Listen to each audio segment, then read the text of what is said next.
छत्रपती शिवाजी महाराज यांची जयंती काल दिनांक 19 फेब्रुवारी रोजी जळगाव जामोद तालुक्यातील आसलगाव येथे मोठ्या उत्साहात साजरी करण्यात आली। यानिमित्त ग्रामस्थांच्या वतीने श्री छत्रपती शिवाजी महाराजांची टाळ मृदंगाच्या गजरात भव्य मिरवणूक काढून शिवजयंती उत्साहात साजरी करण्यात आली।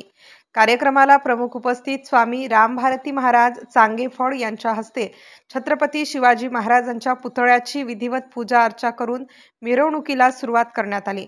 शोभायात्रेत असंख्य भजनी मंडळ, महिला भजनी मंडळासह ग्रामस्थ मोठ्या संख्येने सहभागी झाले होते। शिवजयंती मिरवणूक हे डीजे व शिस्तबद्ध पद्धतीने काढून पारंपरिक वाद्य व भजनी मंडळ यामध्ये सहभागी झाले होते। मिरवणुकीमध्ये आसलगाव ग्रामस्थ मोठ्या संख्येने उपस्थित होते। MCN न्यूज मराठी करिता गणेश गिरहे, आसलगाव।